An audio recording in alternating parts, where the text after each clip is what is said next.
Hello, everybody, and welcome to our Seeking Harmony conversation. Happy New Year to all of you, and thank you for joining us. Please feel free to share your thoughts, feelings, any insights you might have into our topics today.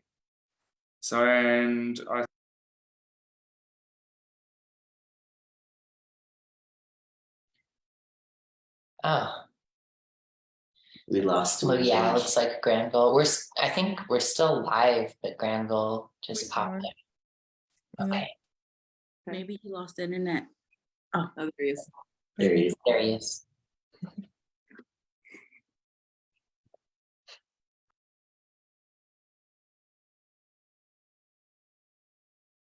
Yeah, it looks like we had a slight technical glitch for a second there. So we're back. So yes, welcome to our conversation in the new year. Happy New Year to everybody. Happy New Year. So, I feel like something that stood out for me in our conversation or in our topics today is I think, for lack of a better phrasing, I think you in terms of leadership transformation. So yeah, on both of those topics, the one for the prison sentence and also the choice of the first woman chief as a new parliamentary portfolio in Brazil. So I think there's just the shift seems to be an interesting shift right now. I feel like there's a lot happening in the world, and yeah, I'd like to open it up to the team and see how they feel about the topics today and what stands out for them.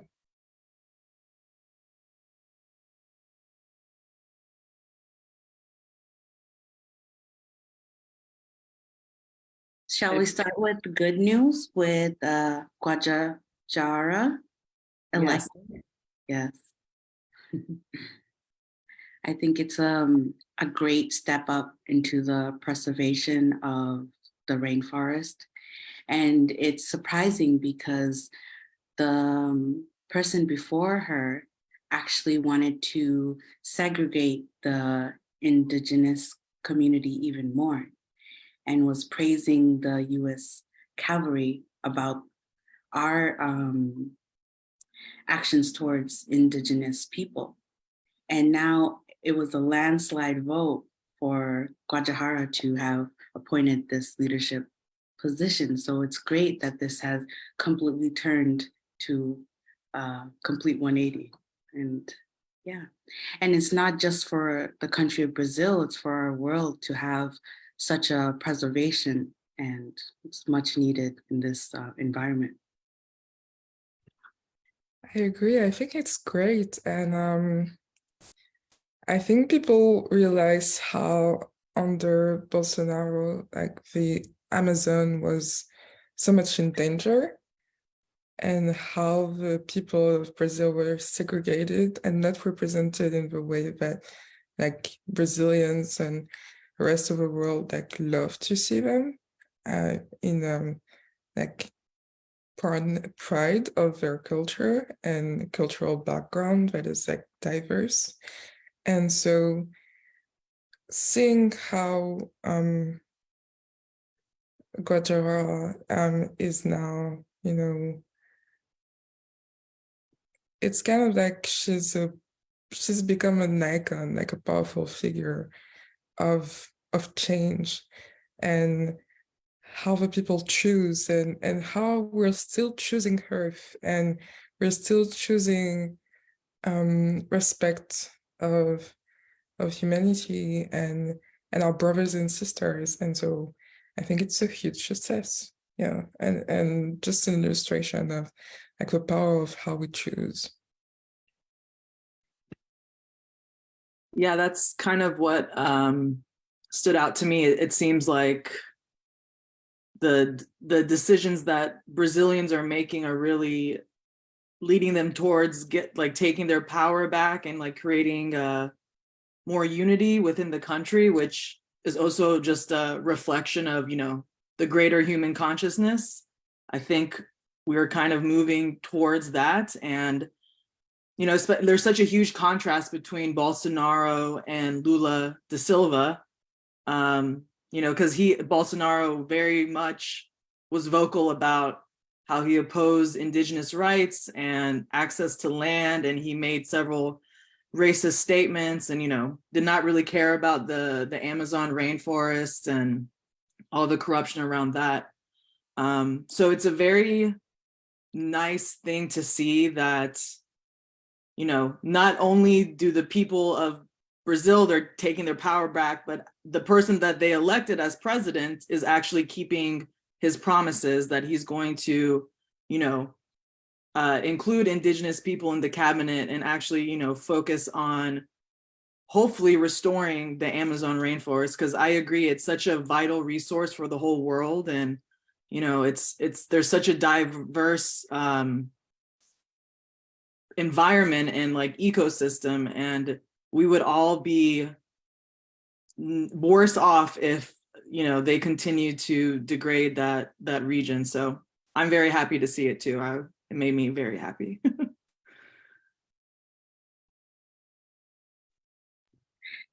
Yeah, I was also feeling too, like it was that we were talking about Peru earlier and how like they felt like the president, the former president, was like going to be a representative of like indigenous, you know, Peruvians and indigenous people in Peru. And they had this leader who like didn't deliver on his campaign promises, and he was being corrupt, and he wanted to like seize power, you know, by force and everything. And they wanted like someone to rise up in government, but it just wasn't the person to do it because he was choosing corruption. And they just needed to really like claim their power and their worthiness, believing that they could like have a say in their country, but not through such means, right? And in Brazil, you see the opposite, where like someone is rising up in a government position and indigenous people are there like truly claiming their power, and those who were like allies to them are like claiming their power, and it's in a legitimate way. You know, it's not in like a let's seize power and you know, become dictatorial ourselves. It's like, let's, you know, harness the power of, you know, the good message and the good agenda that we have, you know, and rise up in the system.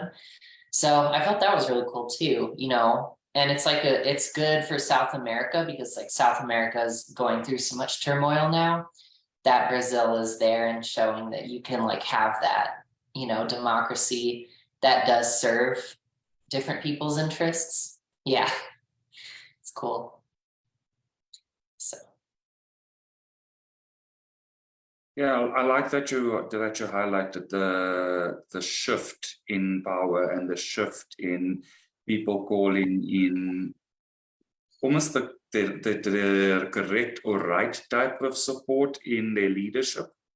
So it kind of feels like a much more powerful new choice has been made in Brazil for people to really just belong in their own country and to have representatives that support that belonging from a very powerful political point of view, which we tend to not necessarily see very solidly in many countries. We see shifts towards it, but we don't see it so specifically that new portfolios are created around that sense of support and belonging, and just truly respecting the rights of the indigenous people of a country that have probably been marginalized quite a lot for quite a long time,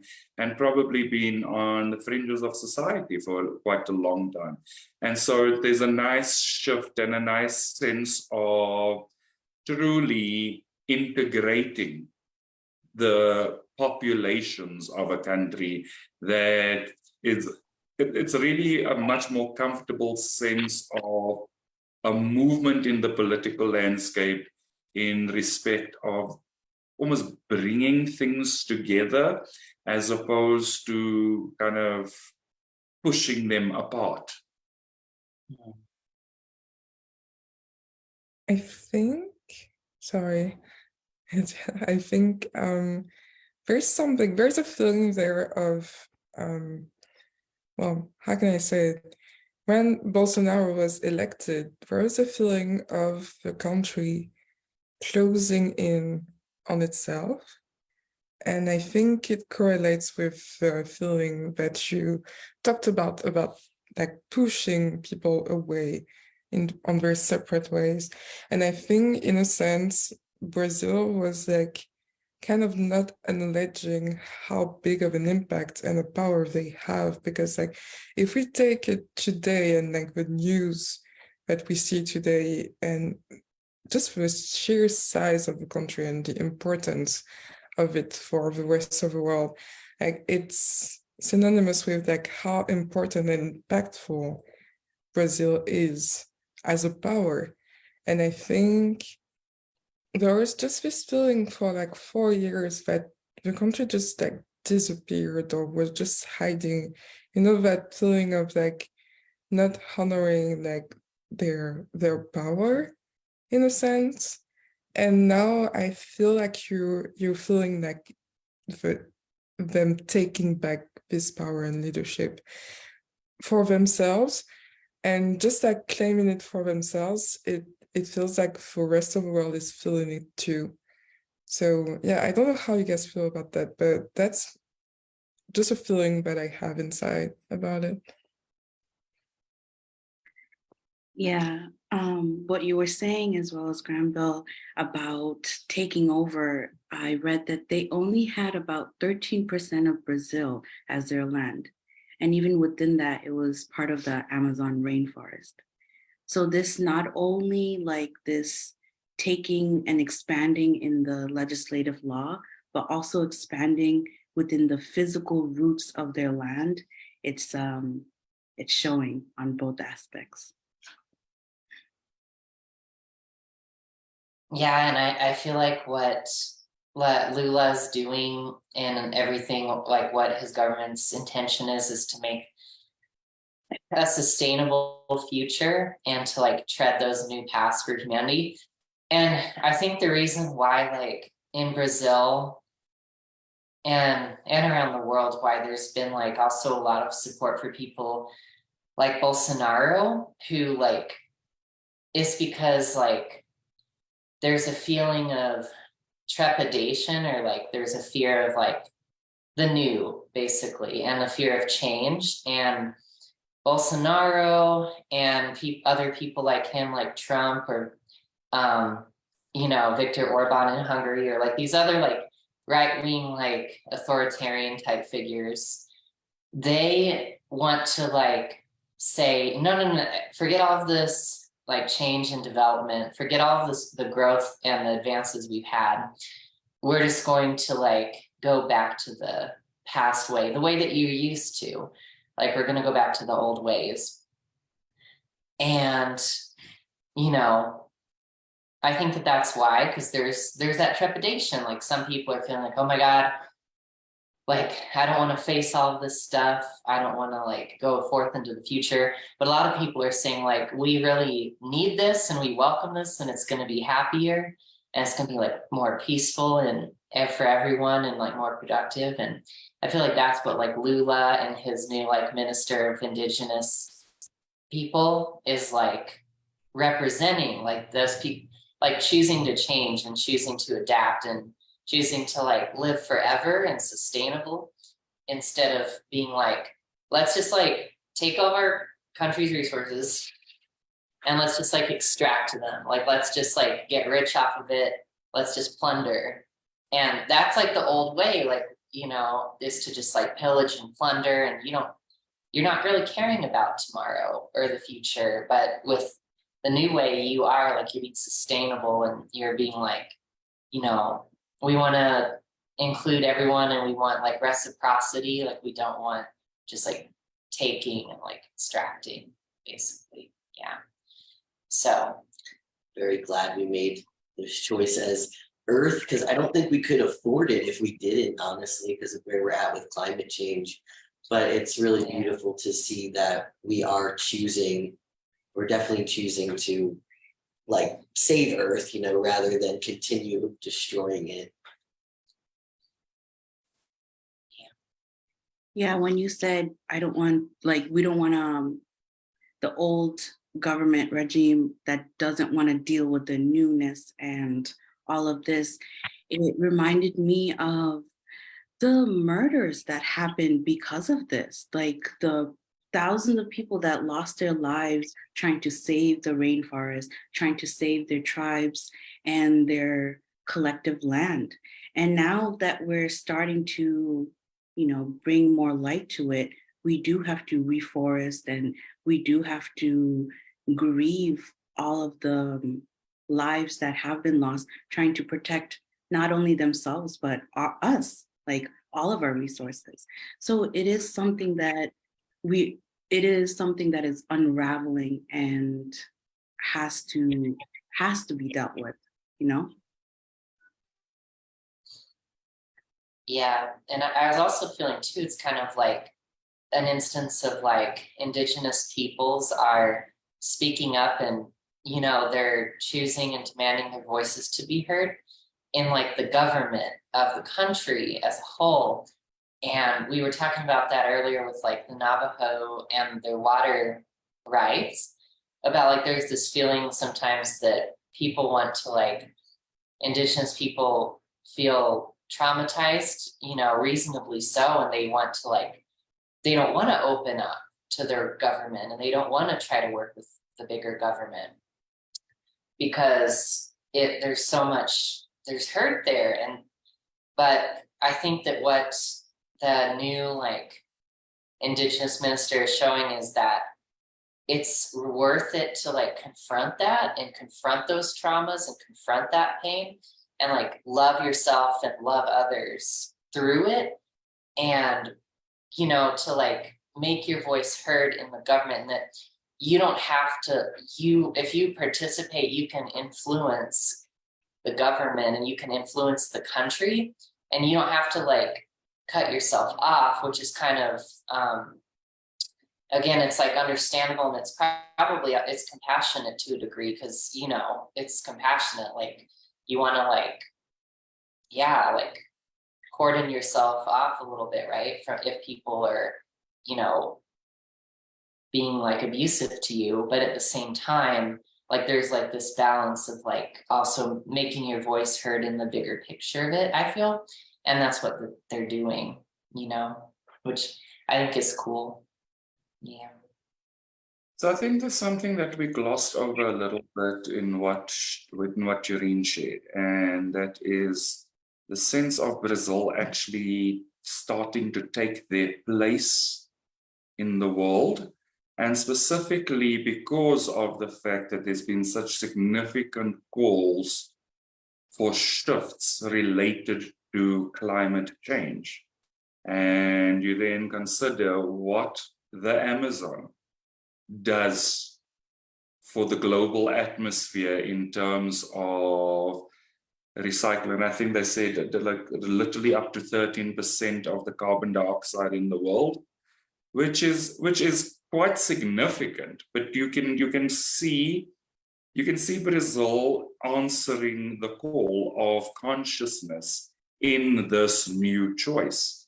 And I think it's something that we do need to be aware of, take cognizance of, and also celebrate in that, as Nadia said, there's been significant times where significant efforts to protect the rainforests haven't been successful.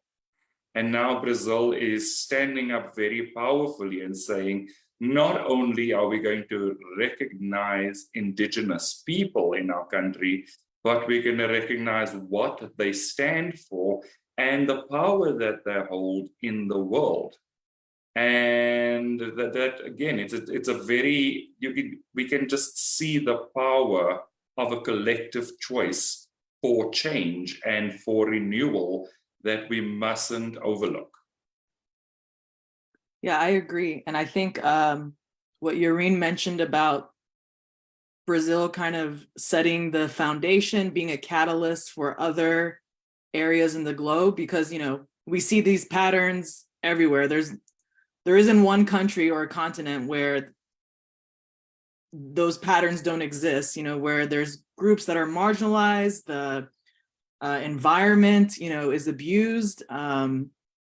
And so, you know, given that there is no separation, that, you know, we're all one consciousness and spiritual truth, I really think that it's gonna be kind of like a domino effect that we'll slowly see other countries making the same choice and, you know, restoring their societies, restoring nature, and like letting it flourish, like letting it be what it's meant to be. So it's a very heartwarming feeling. It does definitely deserve some celebration. I would agree. Yeah, it definitely does. And if I may, I kind of want to go deeper into that choice, that power of choice. And I've been thinking about some type of parallel between this story and Aung San Suu Kyi in Myanmar. And Aung San Suu Kyi was named like Peace Nobel Prize, I think, a few like years ago, and now she's being imprisoned for doing things like that are against like the principle of leadership in our country. And I kind of want to celebrate and really admire that as humans, we have the power to say like, okay, we went wrong there, very wrong, or we were wrong, or we did not know the extent of like what that choice could make for us, but we're ready to change. Like we really are making the choice to change, and it's going to benefit not only us but like the whole planet. And I think like we could like look at this story of Aung San Suu Kyi and saying like, oh, it's so sad, and just like she caused ruin for the country or things like that. Or we could say like, oh, but actually people are like, they have power, they have a choice, and they're using it. And it's interesting to see the development of that. And I think it's a good parallel with Brazil saying like, okay, like maybe with Bolsonaro, there was something wrong there, and we want to end that because we support union in this place. We support diversity, we support climate change and things like that, you know. Yeah, for me, the situation in Myanmar is I don't know, it seems a bit more complicated in a way. Just because the legal proceedings were secretive, and, you know, we're not really sure what's going on behind closed doors. The article that I shared, I don't know, I felt like it was a bit vague, because it seems like there's this huge opposition, that there's like the military junta, I think I'm pronouncing that correctly, and then Suu Kyi's, I think, is the NDL, the National Democratic League. But it's unclear, you know, like where the people stand in all of this, because, you know, she was elected, landslide election back in, I think it was 2000, or no, 5 years ago. So there was like, you know, a need for her, or there was a desire for her to come into power, and then all of a sudden there's a military coup 5 years later, and now she's, you know, being accused of corruption. And, I'm not saying that she's not guilty, that's not my point. I feel like the point is that if you're comparing it to Brazil, it seems like the choice of the people is a lot more clearer for me in Brazil, but looking at Myanmar, I don't know, it seems like it's like, I don't know how to articulate it, but it's not as clear for me, like what the people actually want. Like, is it truly coming from the people, or is this like a, political coup that is just coming from the military? So I'm honestly interested to see how it's going to develop, because she's been trying to get power for like decades, and then she finally did, and then she was ousted. So, what the alternative is going to be, I'm interested to really see, because that country has been going through the same conflict for many years now. I remember being in high school and reading about the same sort of issues. Yeah, I have to agree with you. I feel like it's very murky. It's also very, it almost feels clandestine in a sense that it's behind closed doors. There's no real information coming through. So you almost have the feeling of a choice that wasn't grounded in love. So they chose democracy, but that democracy was a bit short-lived, and one has to wonder, is it that they chose something and didn't understand the ramifications or consequences of their choice, or if they chose it but not at the core? Because one of the things for me that would signify a lack of reasonability is the closed door process. And specifically, the article speaks to kangaroo courts and things like that, which also tells you that it's not a very well-developed judicial system, and it also speaks to that those kangaroo courts will make the decisions that the military faction wants.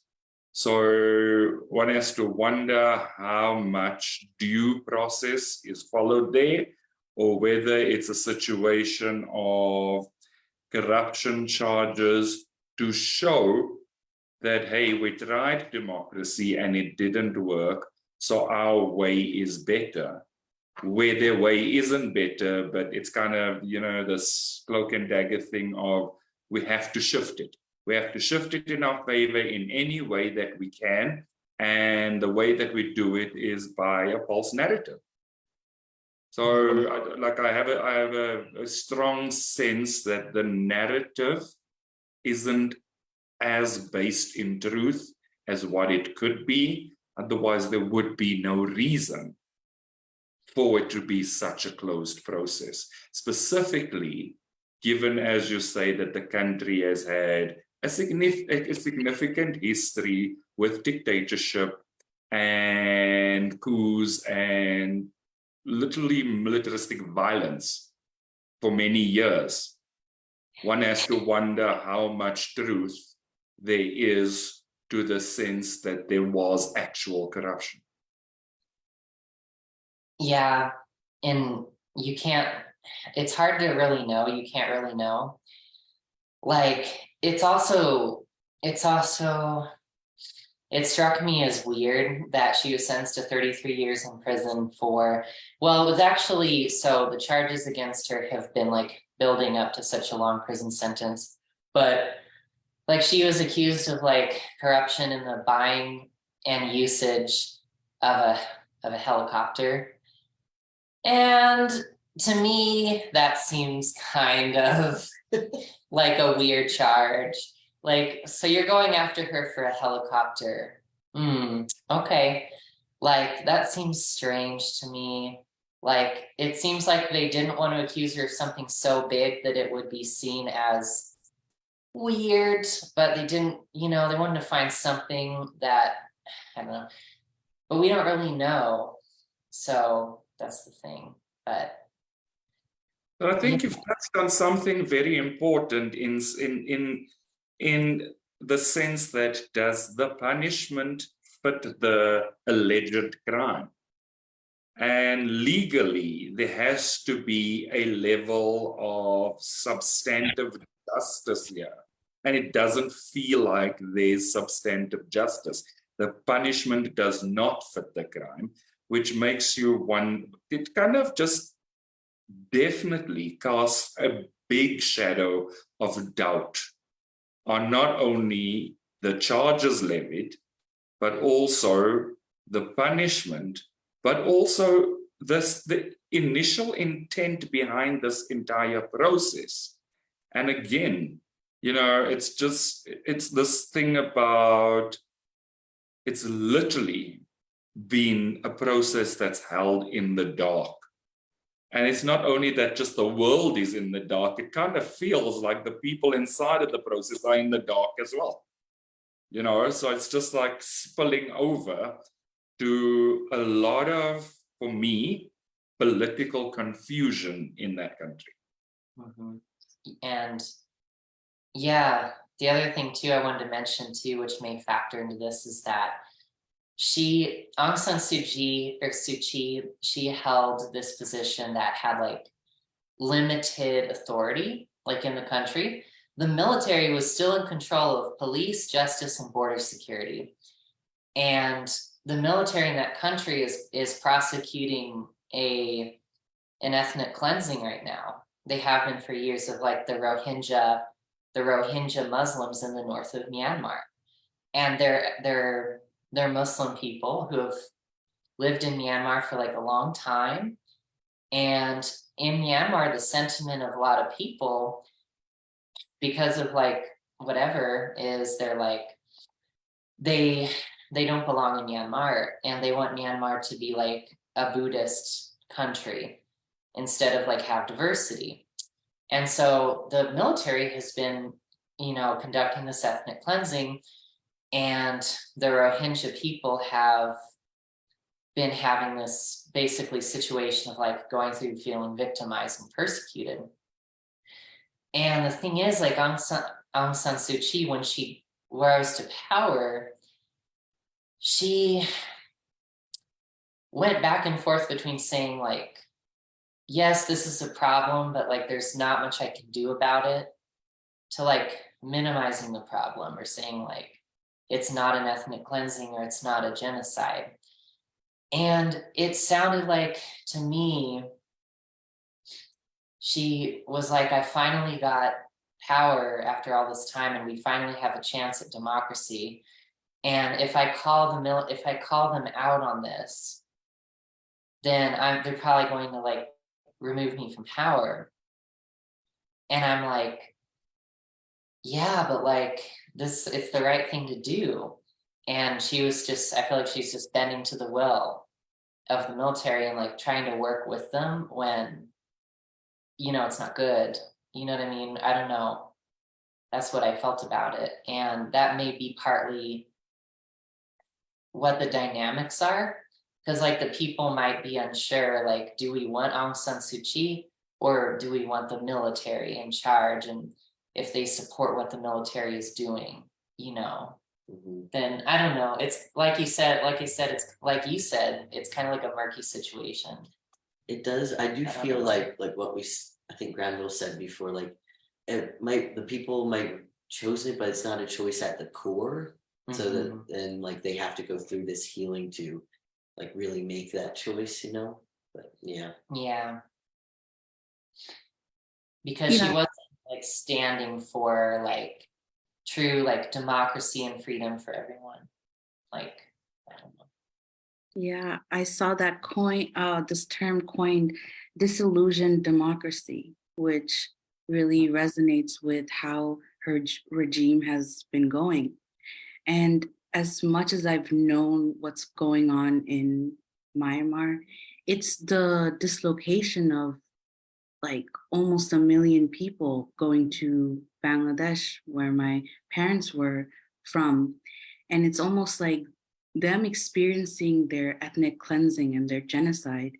If you are going to stand for democracy, you have to stand it for everyone, not just a small section of your country. And I also feel like because it's so murky, she might be a political puppet. There might be other influencers trying to lead her into the kind of leverage that they want to have. But it's clear to me that this was not a democracy, like a total democracy. This definitely was like leveraged power that continued to try to get that power without a fully understanding what true democracy was. I think the pattern that we can see and what I feel is that they have a repeating pattern, because I was feeling exactly the same as India. There were stories about like the country and their problems since like it seems like forever, like decades. There's this thing of like we want to choose to have a better future, and then they kind of slide back into like this authoritative feeling. It seems there's kind of like, it seems like there's this kind of pattern there. And I do remember like at the time Aung San Suu Kyi was like demoted from her position because people were saying like, whether it's true or not, that like she was sliding from democracy to something that was more like not feeling good and kind of authoritative as well. And so I feel like, yeah, it's like they're aware that there's this problem, but they don't have a clarity of where it's coming from and how to heal it at the core. Does that make sense? Because it feels like we know the problem is there, but like where is this coming from and who is healing it, who is like making it worse? And yeah, I don't know. I almost have the feeling of a country that has made a choice which is not grounded at the core because of a fear of the unfamiliar. So they are familiar with what their political landscape has been, in the sense of a very military-led regime. And that power, while it may not have been beneficial to the majority of the country, is all that they've really known. And so there's a fear of the unknown, the fear of the unfamiliar. We've made this choice, but is it going to work for us? Is it going to benefit us? And then you see a leader who you've chosen starting to really almost backpedal in quicksand. So you're not certain. And it's probably the uncertainty that's kind of made this political place so shaky, because you have a leader who you voted for because of the fact that there's a deep desire for democracy. But then you have the same person starting to not support democracy as much. And it could have been that she overplayed her hand to get where she got, and then underplayed her hand once she got there because she didn't have the real power, especially if the military is so powerful in that country. So there was an underestimation of the true requirement for change here and what that actually entailed for the population, specifically given that there's something that's very unfamiliar, and the unfamiliar always breeds anxiety, and that's anxiety in most instances breeds inaction. And I think this has just been the ripple effect of probably a little bit of ill-conceived thought process in terms of what the change would entail and what it would actually require of people in terms of supporting it. Because I just feel like sometimes we make decisions and we get to the point where that we now have to follow through on that decision. And that follow through probably scares us more than having made the decision in the first place.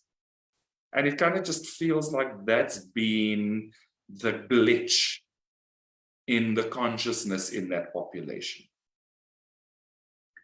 So No, that like wanted to change, sorry, wanting to change, but like taking on more than you can chew, is that like the feeling? Yeah. Yeah, that makes sense. Yeah. And it really reminds me of what Jeff and Shaleia talk about in TFAS. I mean, I feel like there's a lot of parallels with just like the twin flame journey, you know, kind of going from that ego life to surrendering to God and just letting your life flow and open up.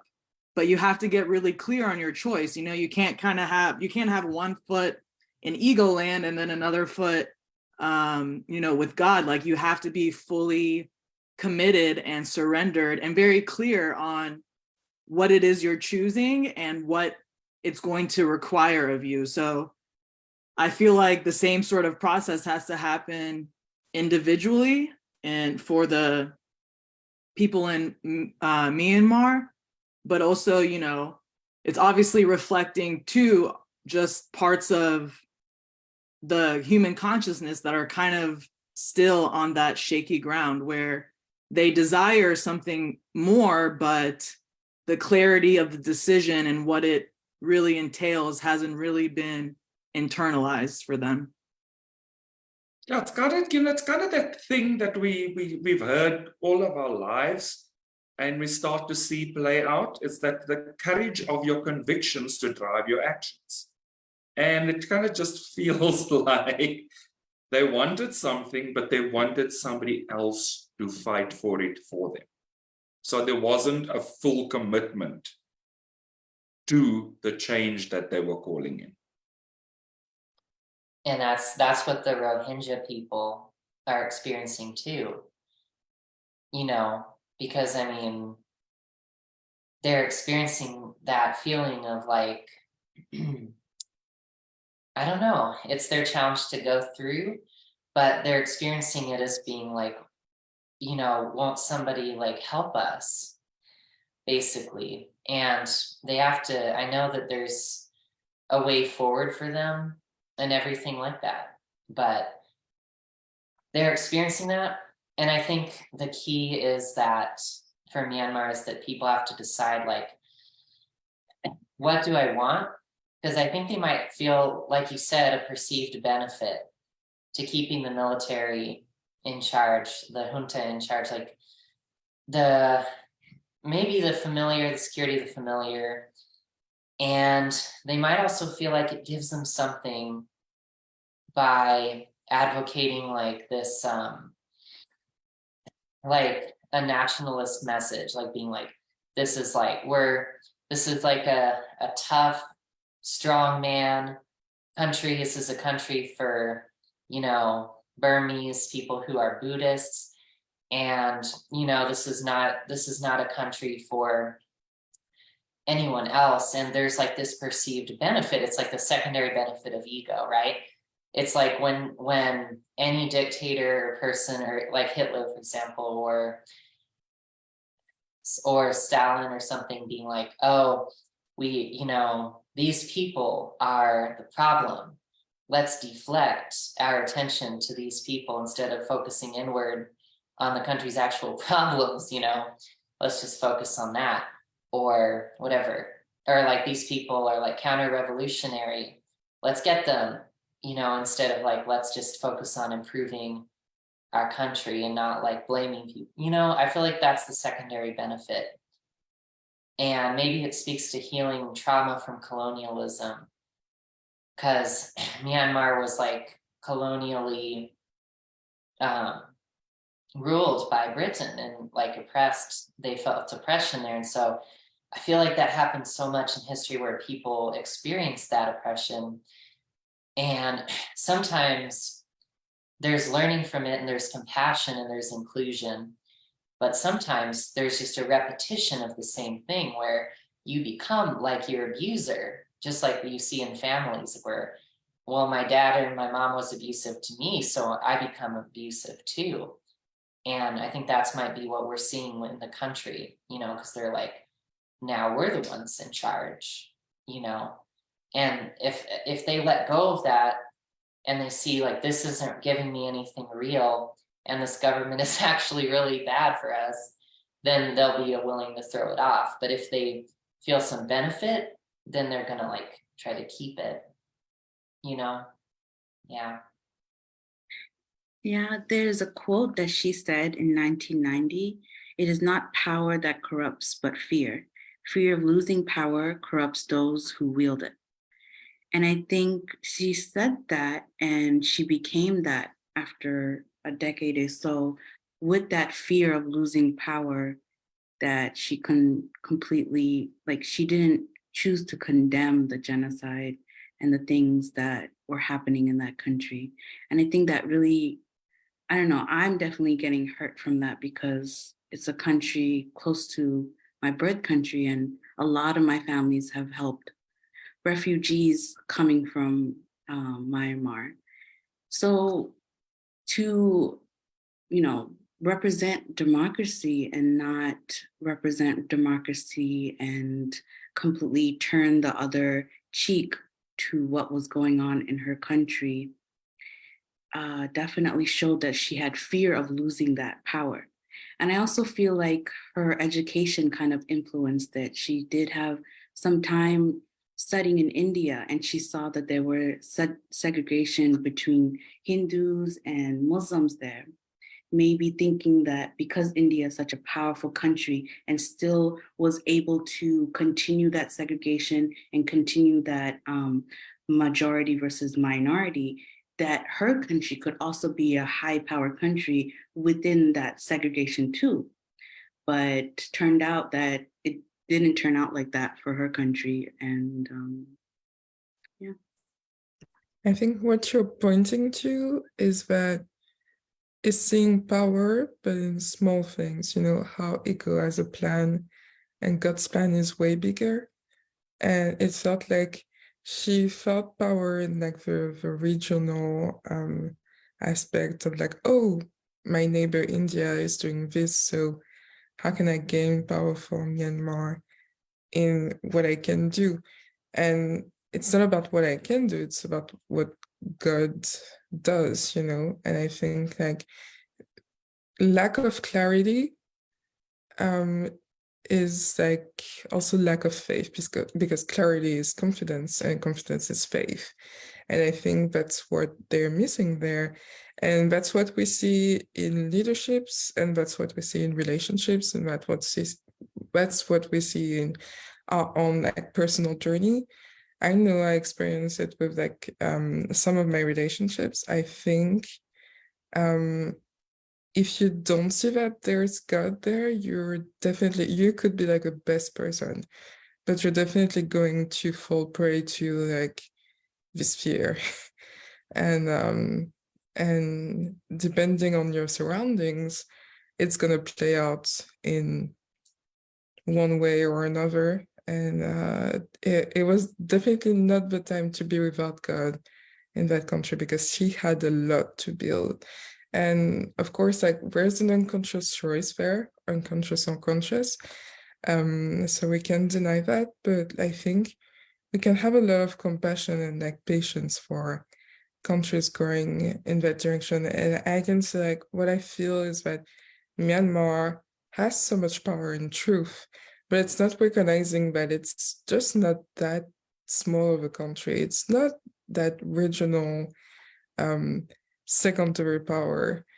And if it was realizing how much power like the people of Myanmar held, I think it wouldn't play this game of ego and secondary benefits. But again, like it's all based on having faith and like believing that God is with you there, and that God is not like some faraway thing that you pray to and that doesn't intervene. You know, it's very present, and it's in politics too. And yeah, I think when like most of the world will have learned these lessons, governments would feel so much more confident and assertive and pro change all the time, not just like sometimes, you know. Yes, I also have this feeling that there might have actually been a very internal shift with coming into power in such a powerful way, and then finding or projecting your power outside of yourself so that it gets taken away. So there's this misperception of what the true base of your power, the true source of your power is. So just like you said, it was not the time to be without God, kind of almost forgetting that God is the source of power here. And so fearing the loss of power as if you were fearing the loss of God. And in doing that, just kind of playing into an ego trap of a self-fulfilling prophecy, really. Because it doesn't make sense for there to be such a significant call and answer to a shift, only for it to be, literally for the rug to be ripped out from underneath her feet at the nth hour. It kind of, like, it feels like she lost a sense of power by believing that the power came from outside of us. You know, since we started talking about Aung San Suu Kyi, I've been thinking about this, the patterns of fame and how fame amplifies everything that is misaligned in your life, like absolutely everything. And the way she came into power, it was like, for me, it felt the same. It felt like exactly the same. And I think you have to be strong to be in that position. And I don't know in the world, except like ascendant masters and their students, I don't know anyone in the world that has the knowledge to sustain that kind of power today. And so I think there was a huge lesson for her there, and for a lot of people actually, and a huge lesson in leadership in general for the whole world.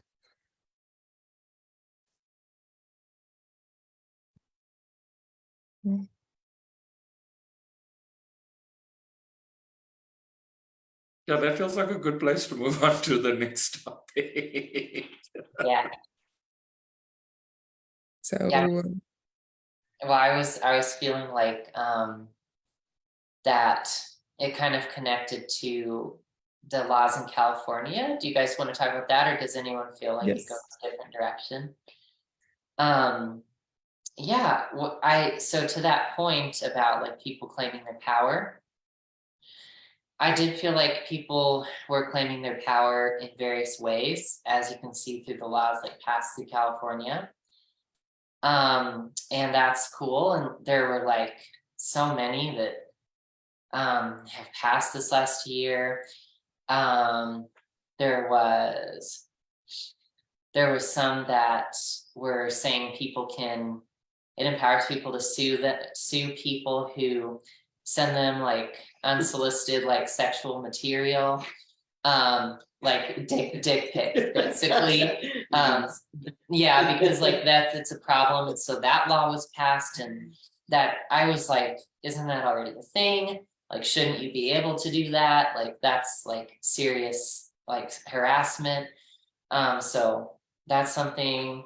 There was the law about like blocking if other states are like we want to prosecute parents for bringing their children to California to get gender affirming care if they're like transgender. California would block that and say, no, we're not going to help you. We're not going to provide evidence to prosecute these parents for getting their children care. Yeah, like these different laws were being passed, and I don't know. I felt it was cool. I just wanted to open up that discussion. It's nice to see follow through, you know, like there's Yeah. a lot of follow through happening, and it's really great. Of a lot of good things, like minimum wage was raised. There's a bunch of other stuff too. I don't remember all of it, but Jaywalking, I think you won't yeah, get arrested or penalized for jaywalking unless you're like in danger of being hit by a car or Right. something. And I understand that, because like when you're driving, if you see someone walking across the street and you're like, damn, like I barely stopped, I almost hit this person, you know, because they just decided to walk across the street. So, but I think when someone just walks across the street and there's like no cars coming or anything, I wouldn't advise it to do it. But you know, going after people for that is a bit like, what's the word? who cares? Hard-nosed, I don't know, punitive. So I felt like it was people like claiming their power.